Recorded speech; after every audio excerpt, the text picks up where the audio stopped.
17 एक उल्लेखनीय यात्रा। देखो, ग्लास कैट ने समझाया, वह जादुई द्वीप जहां ट्रॉट और कैप्टन बिल फंसे हुए हैं, वह भी गिलिकिन देश में है, इसके पूर्वी हिस्से में, और यहाँ से एमरल्ड सिटी जाने के लिए बहुत ज्यादा दूरी नहीं है। इसलिए हम पहाड़ों को पार करके समय बचाएंगे। क्या तुम्हें यकीन है कि तुम रास्ता जानते हो? डोरोथी ने पूछा। मैं उसकी पूरी भूमि को किसी भी अन्य जीवित प्राणी से बेहतर जानता हूँ, ग्लास कैट ने जोर देकर कहा। तो फिर आगे बढ़ो और हमारा मार्गदर्शन करो, जादूगर ने कहा। हमने अपने बेचारे दोस्तों को बहुत पहले ही असहाय छोड़ दिया है, और जितनी जल्दी हम उन्हें बचा लेंगे, वे उतने ही खुश होंगे। क्या आपको यकीन है कि आप उन्हें इस लत से बाहर निकाल सकते हैं? छोटी लड़की ने पूछा। मुझे इसमें कोई संदेह नहीं है, जादूगर ने उसे आश्वस्त किया। लेकिन मैं यह नहीं बता सकता कि मुझे किस तरह का जादू इस्तेमाल करना चाहिए, जब तक कि मैं उस जगह पर न पहुंच जाऊं और यह न जान लूं कि वे किस तरह से मंत्रमुग्ध हैं। मैंने उस जादुई द्वीप के बारे में सुना है जहां अद्भुत फूल उगते हैं, काया शेर ने टिप्पणी की। बहुत पहले, जब मैं जंगलों में रहता था, तो जानवर उस द्वीप के बारे में कहानियां सुनाते थे और बताया करते थे कि कैसे जादुई फूल अजनबियों को फंसाने के लिए वहां रखे जाते थे, चाहे वे इंसान हो या जानवर। क्या ये फूल सचमुच अद्भुत है? डोरोथी ने पूछा। मैंने सुना है कि ये दुनिया का सबसे सुंदर पौधा है, शेर ने उत्तर दिया। मैंने इसे स्वयं कभी नहीं देखा, लेकिन मित्रवत जानवरों ने मुझे बताया है कि वे नदी के किनारे खड़े होकर सोने के गमले में लगे पौधे को देखते हैं और देखते हैं कि उस पर एक के बाद एक सैकड़ों फूल खिलते हैं, सभी प्रकार और आकार के। ऐसा कहा जाता है कि अगर कोई खिलते हुए फूलों को तोड़ ले तो वे लंबे समय तक सही रहते हैं, लेकिन अगर उन्हें नहीं तोड़ा जाता तो वे जल्द ही गायब हो जाते हैं और उनकी जगह दूसरे फूल आ जाते हैं। मेरी राय में यही बात जादुई पौधे को अस्तित्व में सबसे अद्भुत बनाती है। लेकिन ये तो सिर्फ कहानियां हैं, लड़की बोली। क्या तुम्हारे किसी दोस्त ने कभी इस अद्भुत पौधे से फूल तोड़ा है? नहीं, काया शेर ने स्वीकार किया, क्योंकि यदि कोई जीवित प्राणी जादुई द्वीप पर, जहां सुनहरा फूलदान खड़ा है, पहुंच जाता है, तो वह मनुष्य या जानवर मिट्टी में जड़ें जमा लेता है और फिर भाग नहीं सकता। तो फिर उनका क्या होगा? डोरोथी ने पूछा। वे घंटे दर घंटे और दिन दर दिन छोटे होते जाते हैं और अंततः पूरी तरह से गायब हो जाते हैं। तो फिर, लड़की ने चिंतित होकर कहा, हमें जल्दी करना होगा, नहीं तो कैप्टन बिल और ट्रॉट इतने छोटे हो जाएंगे कि आराम से नहीं रह सकेंगे। वे इस बातचीत के दौरान बहुत तेज गति से आगे बढ़ रहे थे, क्योंकि भूखे बाघ और काया शेर को कांच की बिल्ली के साथ तालमेल बनाए रखने के लिए तेजी से आगे बढ़ना था। गुगू के जंगल से निकलने के बाद वे एक पर्वत श्रृंखला को पार कर गए, और फिर एक विस्तृत मैदान, जिसके बाद वे दूसरे जंगल में पहुंच गए, जो उस जंगल से बहुत छोटा था जहां गुगू का शासन था। जादुई द्वीप इसी जंगल में है, कांच की बिल्ली ने कहा, लेकिन नदी जंगल के दूसरी ओर है। पेड़ों के बीच से कोई रास्ता नहीं है, लेकिन अगर हम पूर्व की ओर चलते रहें, तो हमें नदी मिल जाएगी और फिर जादुई द्वीप को खोजना आसान हो जाएगा। क्या आपने पहले कभी इस रास्ते से यात्रा की है? जादूगर ने पूछा। ठीक ठीक तो नहीं, बिल्ली ने स्वीकार किया, लेकिन मुझे पता है कि अगर हम जंगल से होकर पूर्व की ओर जाएंगे तो हम नदी तक पहुंच जाएंगे। जादूगर ने कहा, तो फिर आगे बढ़ो। ग्लास कैट आगे बढ़ गई, और पहले तो पेड़ों के बीच से गुजरना आसान था, लेकिन जल्द ही झाड़ियां और बेलें घनी और उलझी हुई हो गईं, और कुछ समय तक इन बाधाओं को पार करने के बाद हमारे यात्री एक ऐसी जगह पर आ गए जहां से ग्लास कैट भी नहीं निकल सकती थी। भूखे बाघ ने सुझाव दिया, हमें वापस लौटकर कोई रास्ता ढूंढना चाहिए। मैं तुम पर आश्चर्यचकित हूँ, डोरोथी ने ग्लास कैट को गंभीरता से देखते हुए कहा। मुझे भी आश्चर्य हुआ, बिल्ली ने उत्तर दिया, लेकिन जंगल के उस हिस्से से नदी के प्रवेश तक का रास्ता बहुत लंबा है, और मैंने सोचा कि हम सीधे जंगल से होकर निकलकर समय बचा सकते हैं। कोई भी तुम्हें दोष नहीं दे सकता, जादूगर ने कहा, और मुझे लगता है कि पीछे मुड़ने के बजाय मैं एक रास्ता बना सकता हूँ जो हमें आगे बढ़ने की अनुमति देगा। उसने अपना काला थैला खोला और अपने जादुई औजारों में से एक छोटी कुल्हाड़ी निकाली, जो किसी धातु से बनी थी और इतनी चमकीली थी कि वह अंधेरे जंगल में भी चमक रही थी। जादूगर ने छोटी कुल्हाड़ी जमीन पर रख दी और आज्ञाकारी आवाज में कहा, काटो छोटी कुल्हाड़ी, साफ और सही काटो। हमारे पैरों के लिए तुम्हें जल्दी से रास्ता बनाना होगा। तब तक काटो जब तक जंगल की यह उलझन पार न हो जाए। पूर्व की ओर काटो, छोटी कुल्हाड़ी तेजी से काटो। फिर छोटी कुल्हाड़ी ने चलना शुरू किया और अपनी चमकदार धार को दाएं बाएं चमकाया, बेल और झाड़ियों के बीच से रास्ता साफ किया और उलझी हुई बाधा को इतनी तेजी से तितर बितर किया कि शेर और बाघ, डोरोथी और जादूगर और बंदरों के पिंजरे को अपनी पीठ पर लादकर जंगल में तेज कदमों से आगे बढ़ने में सक्षम हो गए। ऐसा लग रहा था कि झाड़ियां उनके सामने पिघल गई थीं और छोटी कुल्हाड़ी इतनी तेजी से कट रही थी कि उनकी आंखों को केवल धार की एक झलक दिखाई दे रही थी। फिर अचानक जंगल फिर से खुल गया और छोटी कुल्हाड़ी अपने आदेशों का पालन करते हुए जमीन पर स्थिर पड़ी रही। जादूगर ने जादुई कुल्हाड़ी उठाए और उसे अपने रेशमी रुमाल से पोंछकर अपने काले थैले में रख लिया। फिर वे आगे बढ़े और कुछ ही देर में नदी के किनारे पहुंच गए।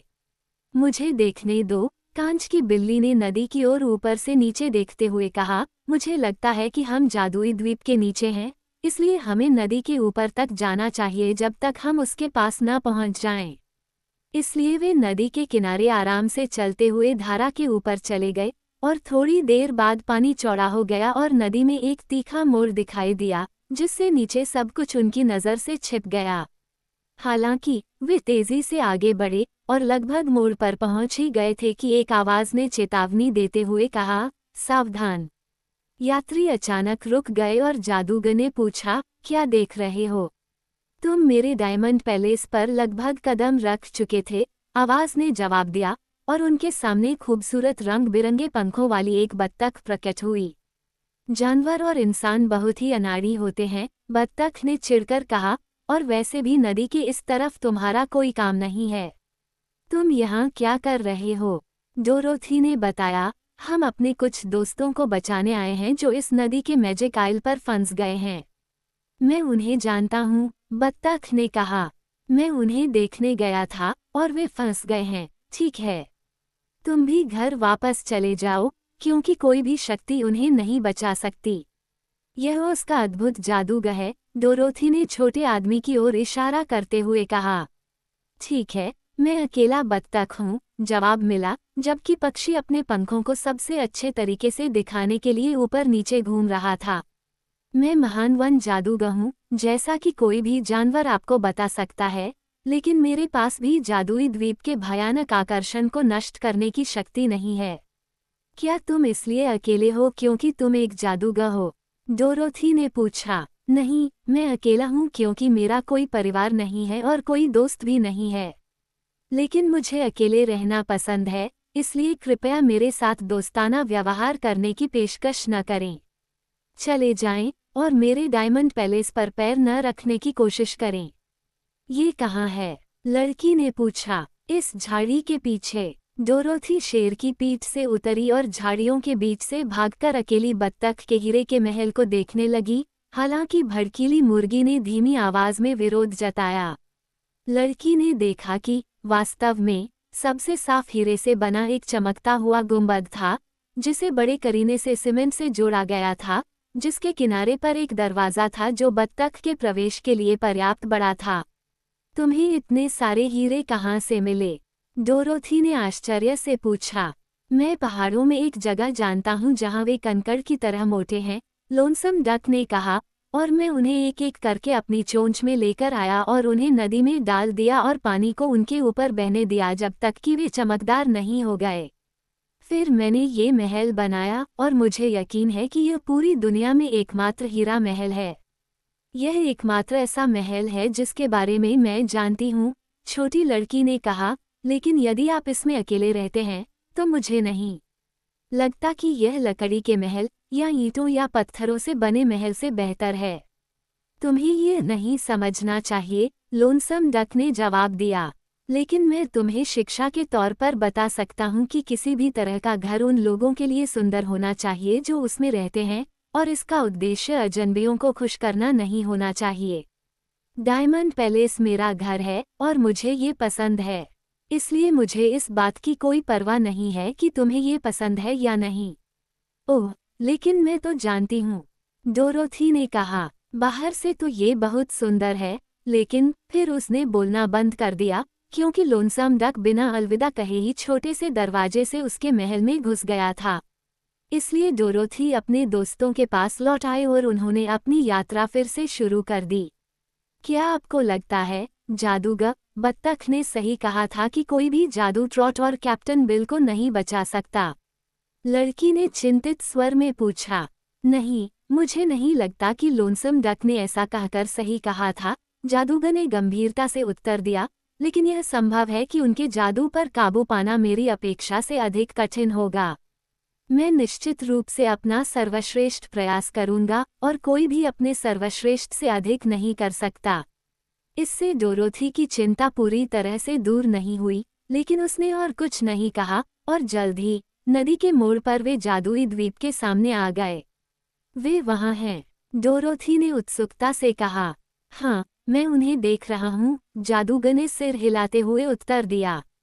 वे दो बड़े टोडस्टूल पर बैठे हैं। ये तो अजीब बात है, ग्लास कैट ने टिप्पणी की। जब मैंने उन्हें छोड़ा था, तब वहाँ कोई टोडस्टूल नहीं था।